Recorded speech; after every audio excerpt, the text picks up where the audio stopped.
What is up, YouTube? I'm Devon DaVinci, leader of the Renaissance crew, and you're watching DaVinci Reacts. Today we're going to be getting into another feature history video. For those of you that remember me doing the video about the Troubles in North Ireland, this video is related to another subject that I wanted to look more into because the only real information I have about this is from a movie. So I would imagine they probably took some liberties with some of the stuff they did. So the best way to try to get the most information I can is to watch a YouTube video about it. Now, do YouTube videos give all the information? No. Sometimes they mess up some information and give you wrong information. Yes. But the thing that I use whenever I look at history videos on YouTube is I use it as a tipping point. Something that will allow me to learn the key figures, key events, and then go out and search those subjects up separately and try to learn the actual facts. I don't ever expect to watch a YouTube video and then just know everything about what's being talked about just because this one YouTube video said anything. You do not need any type of verification to be a YouTuber. You don't need any type of facts. You don't need anything. You can make a video about whatever the hell you want. You can make a video about how the Loch Ness Monster created a vaccine for cancer and it's currently going through test trials. Whatever the hell you want to do. It doesn't matter. And one of the funniest things for me is seeing people use YouTube videos as like sources. But anyway, let's jump into this and see what it has to offer. I will have a link for Feature History's video or channel at the end of this video right around here. So if you want to check that out, be sure to stick around and it will be popping up in the last 30 seconds. You can click on it, go watch their videos, subscribe, all the other good stuff. And I will have a link for the original video in the description box down below. That way, if you want to watch it on your own or if you want to do a reaction to it yourself, then that is the link that you will use. Also, just a quick heads up, I will not be releasing Star Wars, The Clone Wars watch along today. Very busy. I didn't have a chance to do videos ahead of time, so I'm kind of going as the time allows me to. And because of how behind I am, I can't get that video up. I will be going back to it on Monday. So, or not Monday, Tuesday. So be on the lookout for it then. I enjoy watching it, and I hope you guys enjoy watching it with me. But with that being said, let's go ahead and jump into this.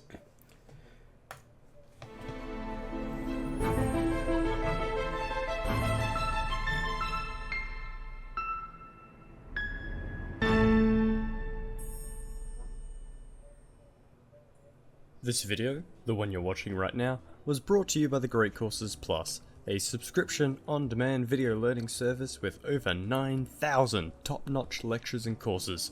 To name just a few of the lectures, there's United Nations: A League of Its Own, which goes about breaking down the UN, African Kingdoms and Trade that explores and explains sub-Saharan history, and Daniel, a professor who didn't realize they were rolling. I gave them a watch and enjoyed them, and so can you. Get yourself a free trial by visiting www.greatcoursesplus.com/featurehistory, or click on the link in the description like a normal person. Also, the site's now optimized for the good countries. Oh, shots fired. Hello and welcome to Feature History, featuring the Rwandan Genocide, or as I like to call it, limited or no ads. But that's what we have sponsors and donations for, isn't it? Over the course of a mere 100 days, the small country of Rwanda got to experience just about every single war crime possible 1,000 times. And when talking about African atrocities, we tend to get to hear so much about these tragedies, but never so much why they happened. I'm sure you'd like to know why, and maybe asking why I'm still talking about why. Well, I say, let's get right into it. Rwanda was a kingdom set in a green, fertile land of many, many hills. I do know, I have heard about this. Well, actually, that's a tough question. The history of whole Rwanda is forced so division. obscure and so undefined that even the origin of The its two Hutu and ethnicities, Tutsis, I the believe. Hutu and the Tutsi, is unclear. I'm going to offer you a theory, but feel free to disagree. The Hutu and Tutsi are not really two distinct ethnic groups. They're very similar genetically, culturally, linguistically, and etc. Tutsi simply meant noble and Hutu peasant. It was a kingdom after all. The minority Tutsi held the lands and owned the cattle, the majority Hutu would work it. Their differences came from lifestyle, even the physical differences. Taller stature and fairer skin is a luxury that comes from an easier life. In the 1890s, the German Empire would claim Rwanda as part of German East Africa. They believed the Tutsi and Hutu to be races, and Tutsi the clearly superior one. Given this, the Germans enforced rule through the Tutsi. The king, Mwami, was a mere puppet of colonial officials. Rwanda was given to Belgium after World War I and incorporated into Rwanda-Burundi, and under the Belgians the race rhetoric was turned up to 11. Skulls, noses, height and all things measured, compared and recorded to tell Tutsi from Hutu. Once a conclusion was made, their that good old ethnicity was printed onto an racism. identity card. Not too dissimilar from Nazi Germany. The Hutu were pushed into forced labour to harvest coffee for the Belgians. The brutal and all too fatal work was overseen by the Tutsi enforcers, and for this, they rewarded their privileged status. The Tutsi were preferred in education, housing and work, and segregation was present in all these things. The Second World War would see a shift. The United Nations took over control of the colony, and the Belgians were now under instruction to prepare it for independence and majority rule. Majority rule would mean Hutu rule, and so the Belgians suddenly switched their favour to the Hutu. Sudden promotions of emancipation, equality and democracy left the Tutsi and the Hutu in a tense standoff. The Tutsi feared reprisal, and the Hutu wanted it. In the 1950s, an independent Rwanda was inevitable. Okay, so based on what we've heard so far, and given what everything he said being true, which I'm assume is the case, again, I have salt.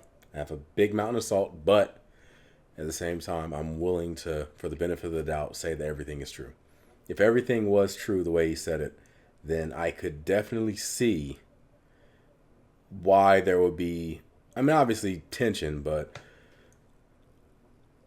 why they would want to get back at the Tutsis.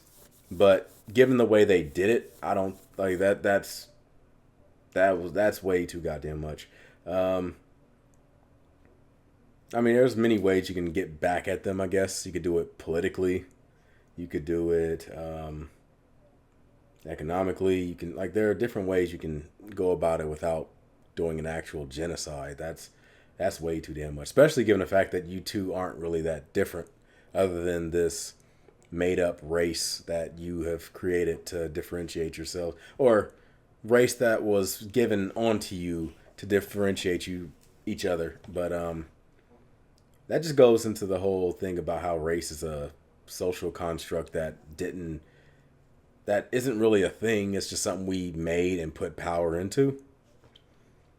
It's funny because I was thinking about this the other day when we were talking about, well, I had a comment from somebody and we were talking about people being oppressed, and they had mentioned that like the difference between the gay struggle and the black struggle. They said that and I'm not trying to call anybody out or anything like that, so I'm not gonna say any names or anything, but they had made a comment about how gay people didn't have as hard of a struggle as black people did. And, you know, for a while I actually did think that, but it wasn't until I saw that comment like written out and I was like, wait a minute.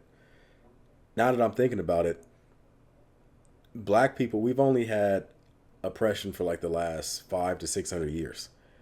Pretty much since colonialism started. That's the funny thing. Colonialism pretty much created racism. Well, not created it, but definitely pushed it to the forefront. But black people, we've been oppressed for about 500 to 600 years.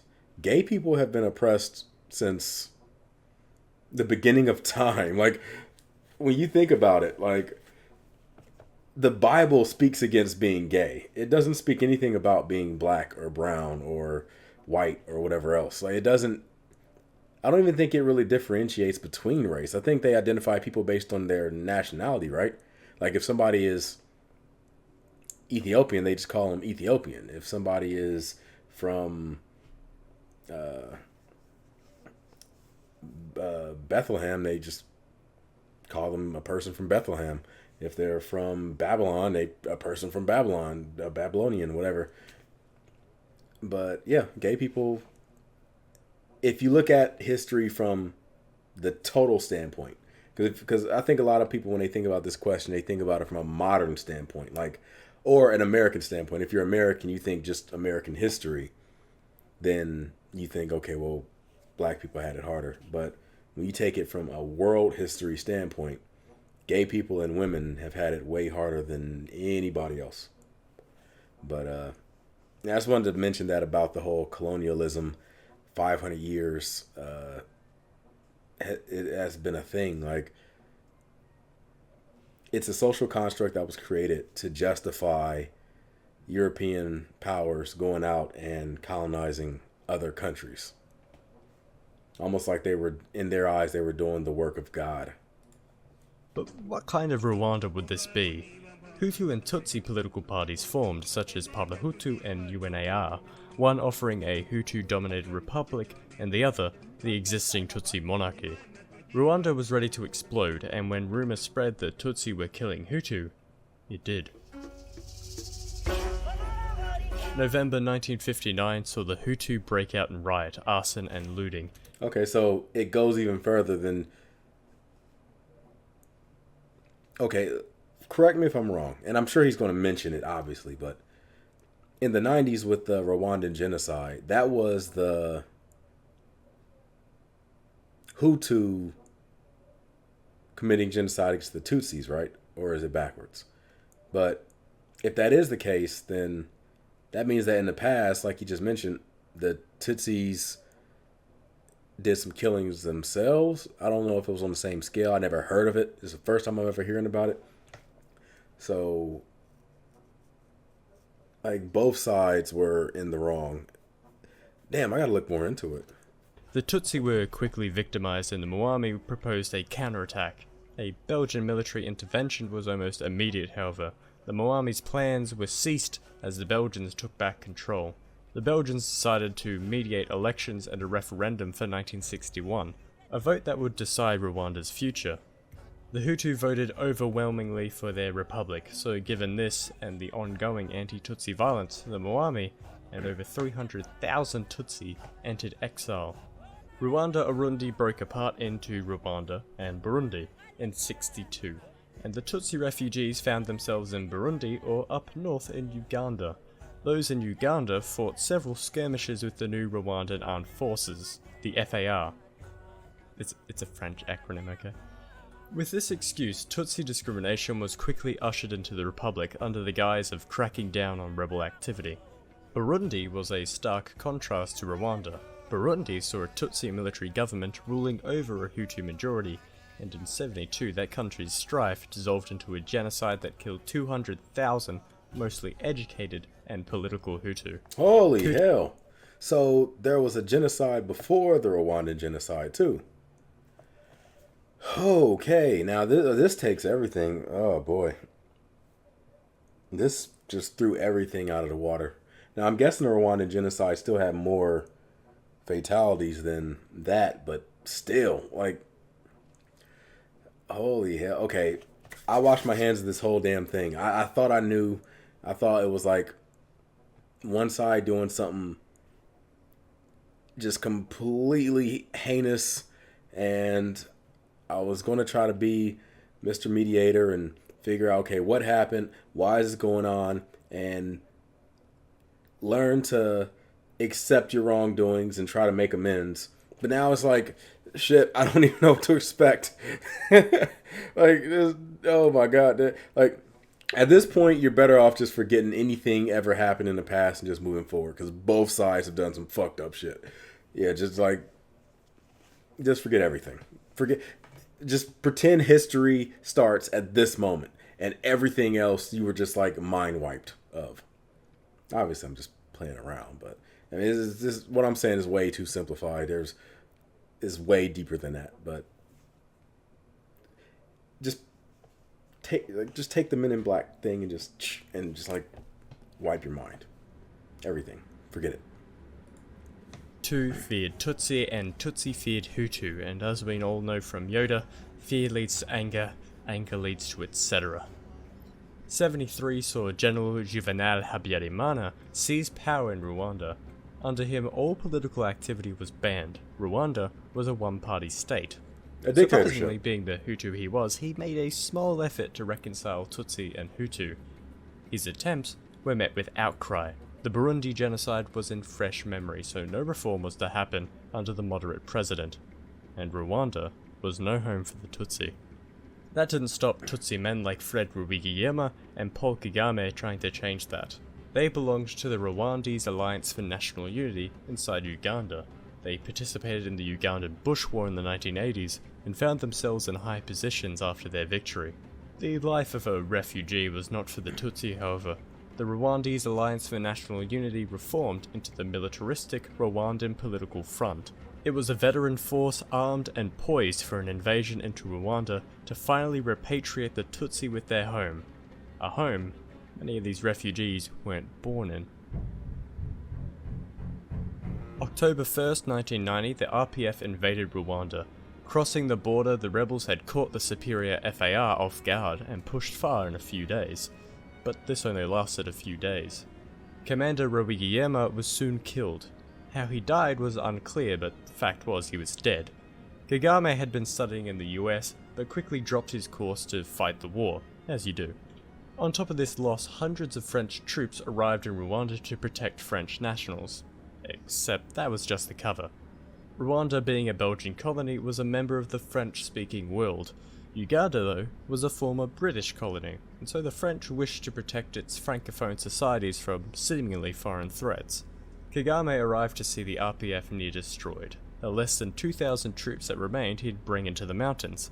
Here they'd be nursed back to strength, as Kagame sought out funding for his guerrilla war. It was only with the new year an offensive resumed, a much slower, more guerrilla offensive. With both the FAR and French though, President Habyarimana's position seemed secure. The French would threaten withdrawal, however. Pressure was put on Habyarimana for political freedoms and equality in his country.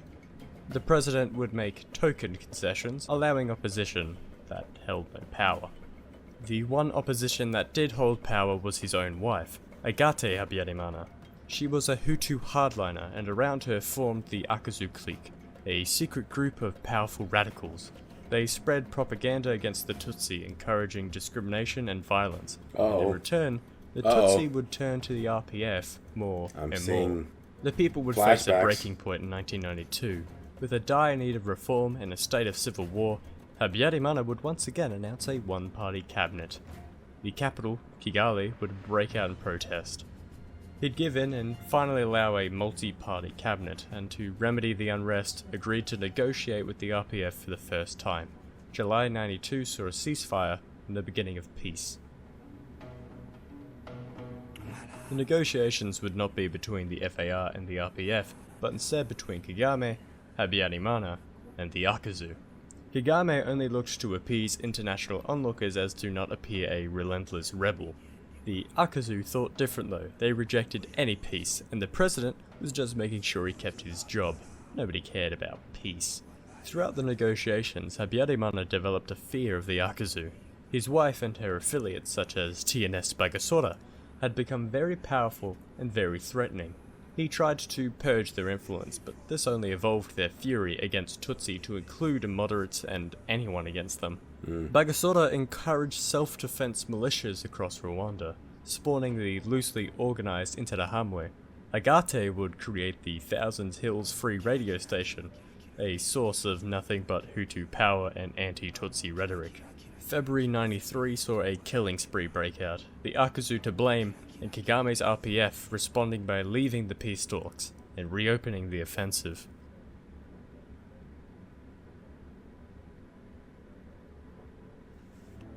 Originally, this wasn't supposed to be a two-parter, but now it is, and I promise the actual genocide will be in the next part, not too far away. I'd like to thank the patrons and also thank the Great Courses Plus, because without donations and sponsors, I couldn't do these more contentious topics like genocides. If you enjoy the content I put out and you can't or won't donate, give the sponsorship a check at least. Who knows, you might like it. Okay. So, again, with history channels like this, if you really enjoy their content, the best they can do is show them support. And the best way you can support them is by going to their Patreon, or if they have a sponsor or something like that, because YouTube, the way they do monetization nowadays is, and it's something I actually like, they allow you to flag things yourself. That way you can let them know what is in the video. But the problem is some of the things that they have flags for are things that certain channels would cover a lot and thus make their entire content like unmonetized. It'll demonetize other videos. And one of those topics is war, events that covers a large loss of life and things like that. So you can imagine if you're a history channel covering genocides, you're probably guaranteed to not make any money. Not only are you guaranteed to not make money, but I would imagine if you get flagged so many times consistently, YouTube will just flat out turn off monetization on your channel completely. Yeah, if you want to show them support, the best way you can do it is by doing that. Also, since I'm going to be covering this, and I'm going to have to mark this down as a video that contains topics discussing massive losses of life, then yeah, I probably won't be able to monetize it either. So the best way you can do to support me is to go to my Patreon. I have exclusive TV shows and movie reactions that I upload on there. I will be doing something with live streaming at some point in the future. I would like to do some drawing streams and do those more frequently. The problem is, for some reason, the drivers for my drawing monitor, I don't know if I either got the wrong ones or something happened, but I have to uninstall those and reinstall the correct ones. I have the correct ones, but the problem is I don't know where the hell the old one's installed. So I have no idea where to go to uninstall them. So now it's just like they're somewhere lost on my computer. And I don't know where I go to uninstall those drivers. Only way I know for sure to correct it would be to reinstall Windows completely, and that is not an option for me. It's just not. So if you guys want to help a brother out, go in the comment section. Let me know if you have any idea of how that works, and I'll get in discussions with you, and we can try to go over what exactly the problem is. Am I using you guys as tech support?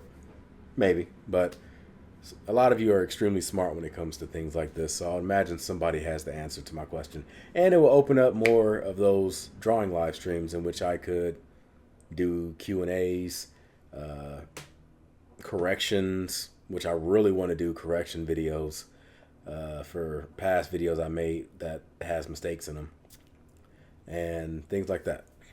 But I will be continuing with part 2. That'll come out probably tomorrow. Don't quote me on it, but my goal is to have it out tomorrow. And I will have to get back to geography now. I'm still doing the Africa portion of geography now.